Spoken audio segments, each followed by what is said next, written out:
Walk کر کے دوسری طرف چلے جاتے تھے، پھر دوسرے ٹیبل پہ جاتے تھے، پھر اس میں لکھتے تھے۔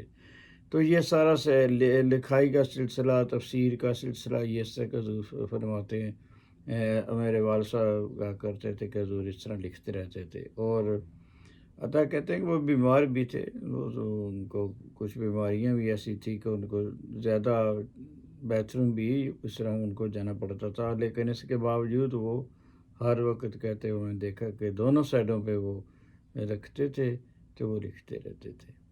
تو یہ تو ہوگی ان کی مختصر سی، میں نے وہ 2-4 منٹ میں نے یہ کر دیا اس کا۔ تو آگے بھی اب کیونکہ سلسلہ بزرگوں کا ہی شروع ہو گیا ہے، تو میں چاہوں گا کہ کچھ جو بزرگوں کا جو ربوہ میں ہمارے ساتھ ہیں ان کا ذکر خیر ہو جائے۔ تو پہلے میں ایک ہمارے بزرگ تھے محترم بابا علی محمد صاحب مرانا، میں ان کا ذکر ضرور اس لیے کروں گا کہ جب ہم مہاجر ہوئے، گاؤں سے نکالے گئے، تو میرے خیال میں شاید میرے جو اپنا خیال ہے اور جو مجھے پتہ ہے، وہ صرف ایک ہی ہمارے بزرگ تھے جو اس ہمارے وہاں ہجرت کے دور میں ان کی ڈیتھ ہوگی، وفات ہو گئی تھی۔ تو اس لیے کیونکہ ان کے ساتھ میرا بڑا بیٹھتا میں تھا چکس گنج میں جب تھے، تو کافی میں ان کے آنا جانا میرا بہت تھا، ان کے ساتھ گپ شپ، سوال جواب، یہ وہ سارا کچھ ہوتا تھا۔ تو وہ ان کی جو وفات ہے وہ اس طرح اپنے چکس کے اندر میں جہاں باہر ہی مطلب ان کی ہوئی سی، گاؤں سے گاؤں پھر دوبارہ بیچارے وہ نہیں جا سکے، اس لیے مجھے ان کا ذکر کرنا ضروری تھا۔ ان کی جو وفات ہے وہ کراچی سے وہ آ رہے تھے، تو ٹرین میں ہی وہ فوت ہو گئے تھے۔ تو پھر میرے پاس عزیزم محمد اسجد یا محمد اکرم، دونوں بھائیوں میں شاید ایک تھا جو میرے پاس وہاں آیا وہاں کراچی گیسٹ ہاؤس میں، تو اس نے آ کے مجھے بتایا کہ بابا جی جو ہیں اس طرح۔ تو میں نے کہا ہوا کیا ہے؟ تو وہ اس نے بڑی دیر بعد پھر مجھے بتایا کہ وہ تو فوت ہو گئے ہیں۔ تو پھر ہم نے ان کا انتظام سارا کیا۔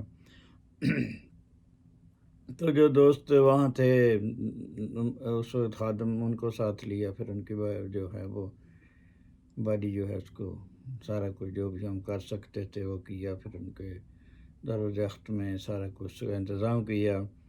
تو کھانے پینے کا جو انتظام تھا وہ بھی جماعتی طور پہ ان کے جو عزیز وہاں تھے ان نے جو میں ویسے تو انتظام دارالرخت میں اور سارا کھانے کا ہوتا ہے، سارا کچھ مریضوں کے لیے ہے جو جس طرح کا کوئی ایمرجنسی ہو جائے، تو لیکن چکس گندر کے جو خیر خصوصی ان کے پاس انتظام تھا، تو انہوں نے ہی سارا کرنا تھا، ہم تو خیر ان کے مہمان ہی تھے۔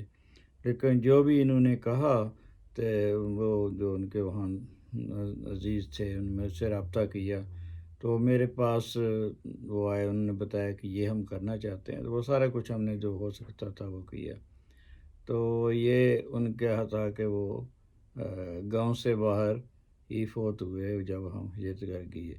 تو ان کا ایک بڑا دلچسپ واقعہ ہوا کہ تو ان کے میرے پاس آئے کہ اور بھی وہ بچے تھے، تو جب وہ وہاں اسکول میں پڑھتے تھے تو ہر وقت وہیں بیٹھے رہتے تھے اسکول میں، ہم بھی بڑے ہو گئے، پھر سارا کچھ پڑھ لکھ گئے، سارا کچھ کر لیا، تو تبھی جب کبھی اسکول جانے کا موقع ملتا ہے کسی سلسلے میں، تو وہ ان کا وہی روٹین تھی، اسکول میں جانا، ان کے ساتھ مختلف بحث وغیرہ کرنی، میتھ کے سوال جو حساب کے ہوتے ہیں وہ بڑا ان کو تھا ملکہ، وہ اس پہ بڑا عبور رکھتے تھے، وہ ان کے ساتھ لگے رہتے تھے۔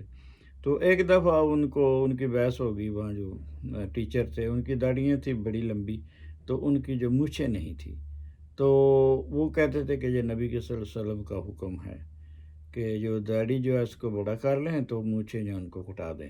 تو بڑی بحث چلتی رہی، پھر وہ لے کے اس مسئلے کو جماعت کے پاس آ گئے۔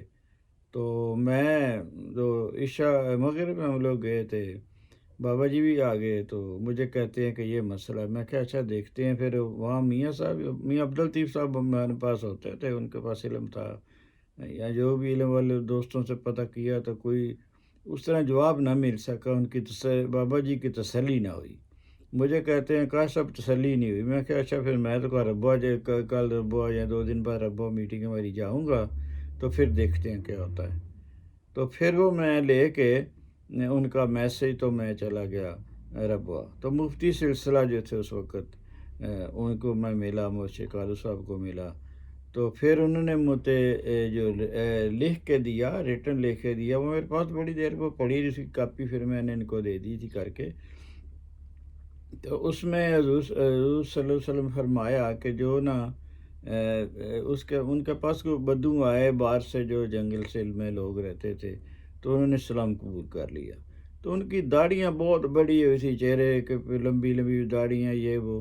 تو حضور نے فرمایا کہ ان کو لے جائیں اور ان کی جو داڑیاں ہیں نیچے سے اور دونوں سائڈوں سے، ان کا جو چہرہ ہے اس کے بالکل مطابق کر کے لے گئے. مقصد ہے کہ داڑھی چہرے کے مطابق کر کے لے گئے ان کی.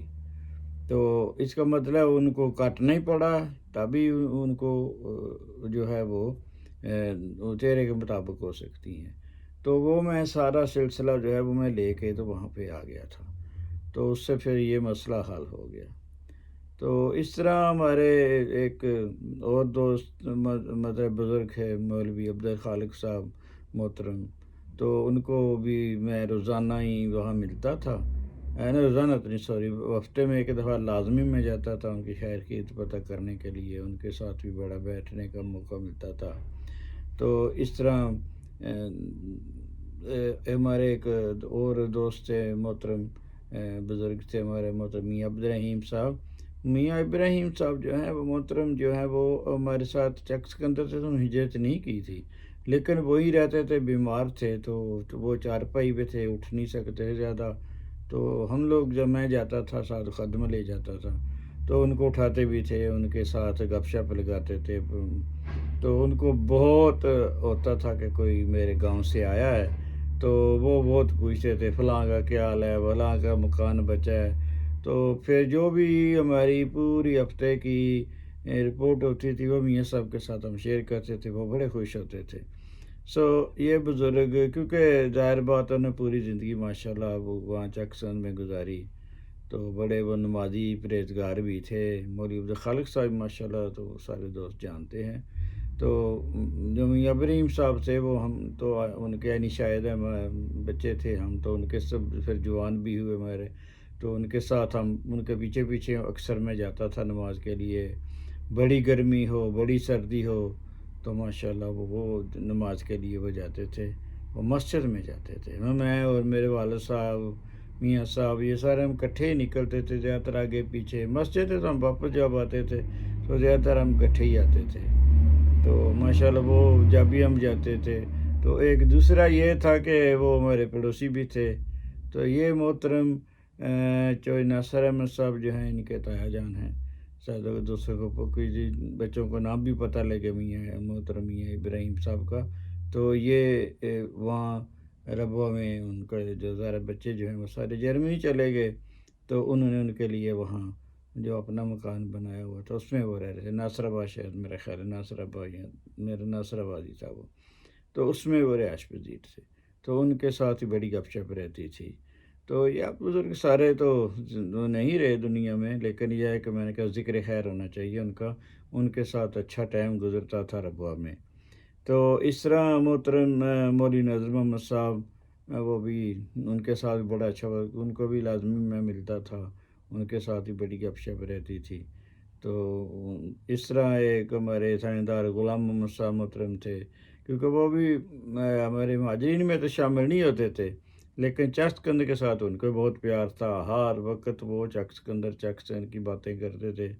تو ان کے پاس معلومات ہی بہت ہوتی تھی، جو میرے پاس ہوتی تھی وہ بھی میں ان کے ساتھ شیئر کرتے تھے، ویسے گپ شپ لگاتے تھے. دوسرا یہ تھا کہ جب وہ بیمار ہوئے ہیں تو میں نے پتہ کرنے بھی ان کا گیا تھا. تو چک سکندر کو وہ بہت مس کرتے تھے. تو گئے تھے یہ بزرگ سارے چک سکندر چھوڑ کے آ گئے تھے. اتنے میں بزرگوں کا ذکر کر رہا ہوں. چک سکندر تو انہوں نے چھوڑ دیا تھا، لیکن چک سکندر نے ان کو نہیں چھوڑا، یہ اندر سے وہیں تھے. اور میں کیا بات، بڑی ہی باتیں ہیں ان کی، لیکن یہ ہے کہ وہ بڑا مس کرتے تھے چک سکندر کو. تو یہ سارے بزرگوں کے لیے دعائے خیر کی درخواست ہے.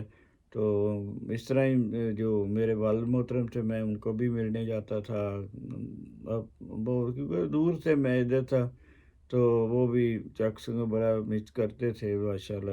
تو وہ ظاہر ہے وہ بیمار بھی ہو گئے، اس طرح سب دوستوں کو پتہ ہے بڑی بیماری، اسی بیماری میں ہی اللہ تعالیٰ کو بھی پیارے ہو گئے۔ تو ان دوستوں کے لیے دعا کی درخواست ہے۔ تو یہ آج ان بزرگوں کے ذکر خیر پہ ہی ختم کرتے ہیں۔ اوکے، خدا حافظ، السلام علیکم ورحمۃ اللہ وبرکاتہ۔